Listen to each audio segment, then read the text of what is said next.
Hey guys, welcome back. We're going to read a few more chapters of Fuzzy Mud today.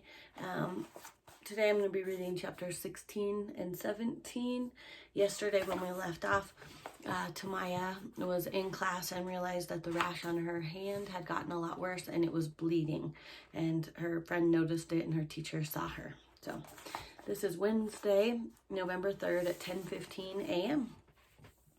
Using cotton balls and hydrogen peroxide, Mrs. Latherley cleaned the blood off of Tamaya's hand.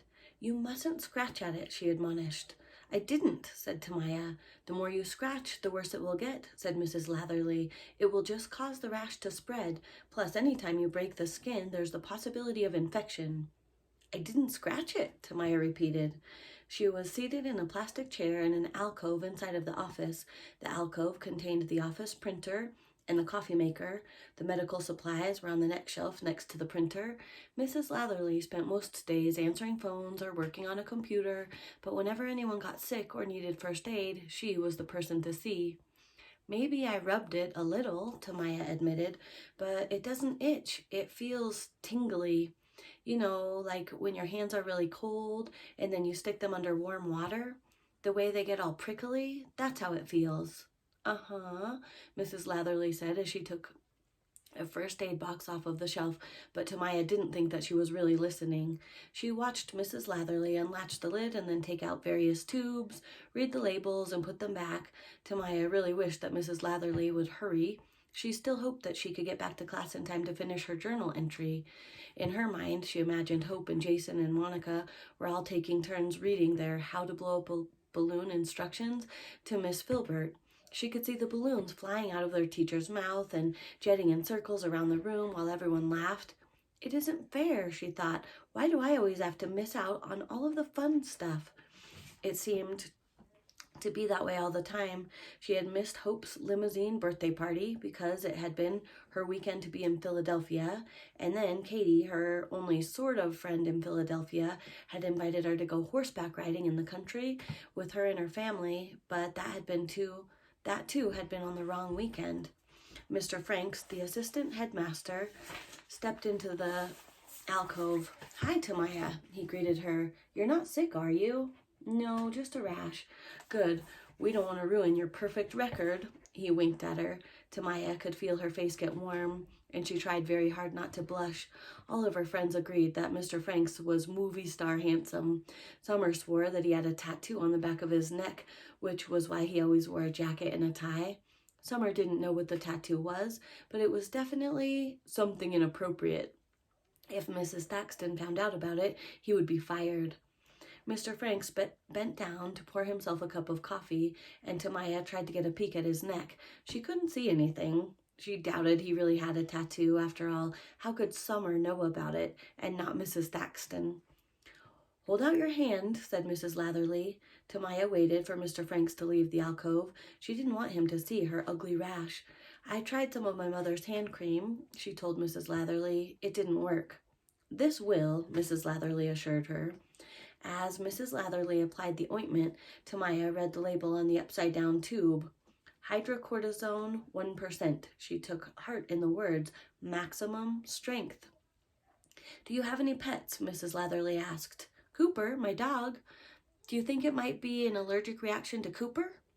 "No," she exclaimed. "That would be horrible. Cooper was the best part of her going to her dad's. She slept on the same bed with her, and she often woke up with the dog licking her face. Has Cooper had any kind of problems lately, with fleas or ticks or mange?" "I hope not," said Tamaya. Mrs. Latherley looked confused. "Well, has he or hasn't he?" Tamaya explained that she saw Cooper only one weekend a month. Mrs. Latherley seemed exasperated. "Tamaya, I am trying to determine what might have caused your rash. If you haven't been near Cooper, then obviously it didn't come from him." "Sorry," Tamaya said. She felt stupid. It felt confusing sometimes, having two different homes. It was like she had two different lives, two half-lives, and the two added together didn't quite equal a whole life. She felt like she was missing something. Mrs. Latherley wrapped Tamaya's hand with gauze. "Is there anything else you might have touched recently that you can think of?" she asked. "Maybe some kind of a cleaning product?" Tamaya wondered if she should tell Mrs. Latherley about the strange mud. She didn't want to go and get Marshall in trouble. Still, she knew it was important to tell the truth to a doctor or a nurse, even if Mrs. Latherley was just a part-time school nurse. Well, there was this fuzzy mud, she admitted. Have you eaten peanuts or peanut butter? Asked Mrs. Latherley, showing no interest in the mud. Tamaya's mind remained fixed on the fuzzy mud. It all had happened so quickly, but replaying it in her head, in slow motion, she could see herself picking up a handful of the tar-like muck. She vaguely recalled that it had felt warm, although she couldn't be certain that she wasn't just embellishing her memory. Have you recently eaten any peanuts or peanut butter? Mrs. Latherley asked again. Tamaya forced herself to focus on the question. I had a peanut butter and jelly sandwich yesterday, she said. It might have been the day before. You may be allergic, said Mrs. Latherley. Next time you see your doctor, have your mother ask for an allergy test. In the meantime, I wouldn't eat any more peanut butter sandwiches. My mom makes her own strawberry jam, Tamaya offered up, out of real strawberries. Maybe I'm allergic to that. Maybe, said Mrs. Latherley. She's taking me to the doctor after school. Good. Mrs. Latherley wrapped each of Tamaya's fingers separately and then her palm and her wrist. How does that feel? Tamaya tried to wiggle her fingers. Like I'm a mummy, she joked. Mrs. Latherley smiled. I'd like to give you an allergy pill too, but I need to get your mother's permission. I'll call her at work. Check back with me after lunch. Tamaya said she would. And remember, no more scratching. More math. 2 times 1024 is 2048. 2 times 2048 is 4096. Growing fast. Chapter 17. This is Wednesday, November 3rd at 10:45 a.m. By the time Tamaya made it back to Miss Filbert's, the class had already moved on to math. There were 2 inflated balloons taped to the bulletin board. She learned later that only Sam and Rashonda had succeeded in their how to blow up a balloon instructions, and according to Hope, Miss Filbert had had to fudge just a little bit to even get those to work. Throughout the morning, Tamaya felt a pang of disappointment every time she glanced up at the 2 balloons. She was sure that she would have had a balloon up there too, and with no fudging. She had to write left-handed, which was nearly impossible. Even if it was math, she had a terrible time just trying to make the number 2. So, what's wrong with your hand? Hope asked her. I'm not supposed to eat peanut butter, she whispered. Peanut butter makes your hand bleed? She shrugged. She didn't want to talk about it, not with Hope, but she didn't think that her rash had anything to do with peanuts or peanut butter. It had to be the fuzzy mud. 2 times 4096, 8,192. And 2 times 8,192, 16,384. Plastic bags were no longer allowed at Woodridge Academy, and no one past 2nd grade would be caught dead holding a lunchbox. Tamaya and her friends carried their lunches in reusable cloth sacks. Monica's sack was black with a rhinestone peace sign. Hope's was also black with a red heart. Tamaya's was plain white, framed around the edges from its many trips through the washer and the dryer. The girls headed down the stairs towards the lunchroom. If they ask you about your hand, or if they ask you about why your hand is all bandaged, Hope said, don't tell them it's a rash. Tamaya didn't know who they were. She figured that Hope was just talking about the other kids in the lunchroom. Rashes are gross, Monica agreed. Tell them that you stabbed yourself with a pencil, said Hope. Well, that's gross too, Tamaya pointed out. Yeah, but it's the kind of gross that boys like, said Monica. Tamaya still didn't know what they were talking about. Summer, who was in the other 5th grade class, was waiting for them just outside of the lunchroom. What happened to you? She asked when she saw Tamaya. She stabbed herself with a pencil, Monica answered before Tamaya could say anything. Summer looked very worried. Why? Just because, said Hope. Not really, Tamaya whispered. The 4 girls entered the lunchroom. Act like you don't know they're there, Monica said as she set out towards the same table where they had sat the day before. The older boys were already there. The lunch period for the upper grades began 14 minutes before that for the middle grades. Tamaya was relieved not to see Chad with the group of boys, although she was curious where he was. Looking around, she didn't see Marshall either. She hoped that nothing bad had happened. Don't look at them, Monica whispered sharply. We're just sitting where we always sit, said Summer. If they happen to be there too, said Hope, well, that's just a coincidence. Tamaya bit her lip.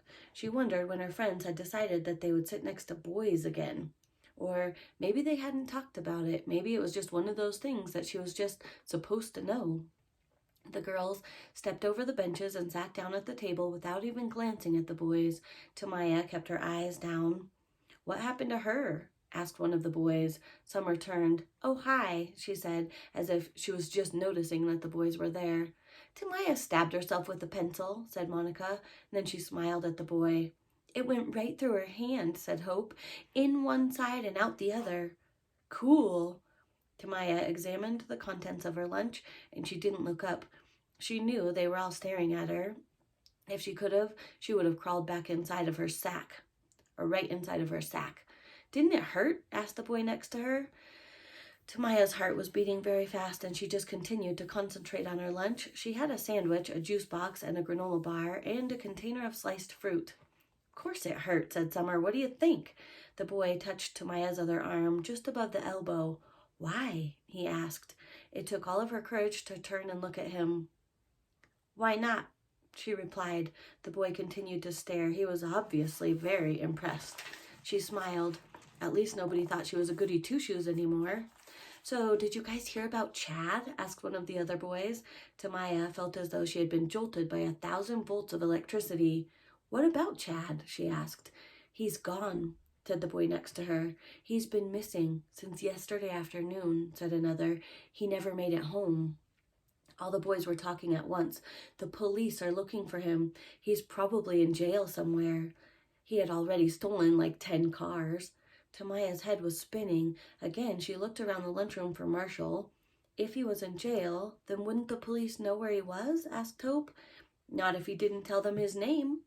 Tamaya's feeling of dread returned, stronger than ever. It wasn't her rash or her ruined sweater or having to lie to her mother or the fear of being beaten up by Chad. It was worse than all of that. It was this. She stood up, and then a rush of dizziness made her grab the edge of the table.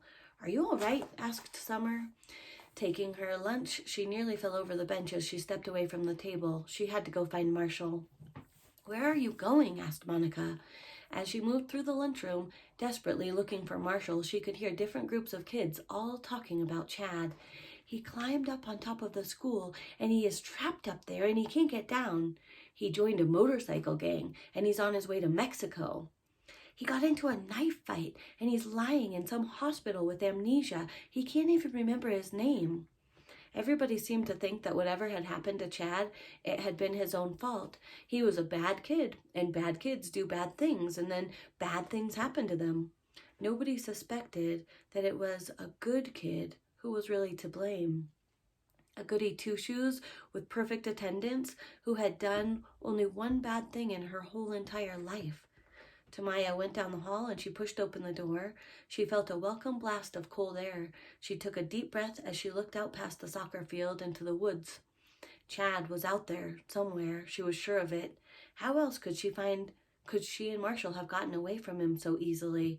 It was because she had smashed a glob of the fuzzy mud into his face. Deep down, she must have known it all along. She looked at her bandages, covering not only her rash, but also her guilt. Whatever was happening to her hand, Chad's face had to be 10 times worse. She spotted Marshall. He was playing basketball with a group of boys. She had never been so relieved to see anyone. Marshall, she shouted, and then she ran towards the game, calling his name 2 more times. He glanced at her as she neared the court, but then kept on playing. I have to talk to you. He ignored her. Boys were running up the court. The basketball flew through the air and bounced off the rim, and then the boys were running the other way. Oh, come on, she exclaimed. She knew that he didn't want her talking to him at school, but that didn't even make sense anymore. For the last 2 days, she had been eating lunch with the older boys. If they weren't embarrassed to be seen with her, then why should he be? It wasn't like anyone would accuse him of having cooties. It's important, she yelled to him.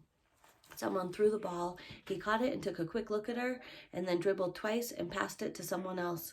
The boys were all down to their shirts. She stepped over their crumpled blue sweaters and she moved up and down the sidelines, staying even with Marshall, trying to catch his eye. He wouldn't even look at her. She studied her bandaged hand and thought, maybe I really do have cooties. The ball clanked off of the edge of the backboard and was coming her way. She raced after it and caught it on the third bounce. A boy came towards her, hands out, expectantly. I have to talk to Marshall, she said. Come on, girl, just give me the ball, said the boy. Tamaya held the ball against her chest, wrapping her arms around it. What is your problem? He demanded. Marshall came towards her. Quit being a pest, he said. Chad is missing, she told him, although as she said it aloud, she realized that he must have already known that. So? He asked. He put his hands on the ball. She held tight for a moment and then loosened her grip and let him take it. She waited by the court for the game to end, her eyes constantly returning to the woods. The lunch period for the upper grades ended 14 minutes before the one for the middle grades. When the bell finally rang, she hung back as the boys were retrieving their sweaters and then slowly approached Marshall. What? He snapped. We were the last one to see him, she said. We have to tell someone. The other boys were heading back into the building. No, Tamaya, Marshall said firmly. You can't tell anyone, ever. Look, he's the one who hit me. I didn't hit him. Besides, it's got nothing to do with us anyway. He ran away from home or something. She held up her bandaged hand. Look at my hand. I know, you told me. Your mom was taking you to the doctor. Look at it, she screamed, and she pulled the bandages and ripped away the medical tape. As the gauze pulled loose, a powdery substance sprinkled out. The same powder that had been in her bed earlier. Marshall stared. Even Tamaya was stunned by how much worse her rash had gotten, just since Mrs. Latherley had treated it. Huge blisters, bleeding and crusted over, now covered the entire area. From the tip of her fingers down past her wrist, smaller bumps extended halfway to her elbow. That's really bad, said Marshall. The mud in the woods, Tamaya said. I think it's dangerous, and I picked it up with this hand, and then I smashed it into Chad's face. She was afraid that she was about to cry, but she fought it off. Into his face, she screamed. So? Why do you think he didn't chase after us? He's still out there, and it's all my fault. You don't know that for sure, said Marshall. I have to tell Mrs. Thaxton. No, you can't, Marshall insisted. I already told her that I didn't see Chad yesterday. What are you going to say? We walked home together and you saw him, but I didn't? Think about it, Tamaya. Oh, now I remember, Mrs. Thaxton. Wait a minute, I did see Chad yesterday. He beat me up in the woods. I just forgot. I have to tell somebody. It's just mud. And anyway, I heard that he joined a motorcycle gang and he's on his way to Mexico. You know that that's not true, said Tamaya. I don't know anything, said Marshall, and neither do you. He turned away from her. She stared after him as he headed into the building. He never looked back once. 14 minutes later, Tamaya was still out by the basketball court when the bell rang for her to go in. She didn't know what to do. She didn't want to get Marshall in trouble, but somebody had to do something. She remained there, motionless, as all the kids all around her returned to the building. Once again, she gazed out into the woods. She took a step towards the soccer field, then another. Then she walked, slowly at first, but her pace increased with every step. She tried not to think about Miss Filbert or Mrs. Thaxton. She started to run. Her lunch sack was swinging from her hand. She was glad that she had it. Chad must be hungry. 2 times 16,384 is 32,768.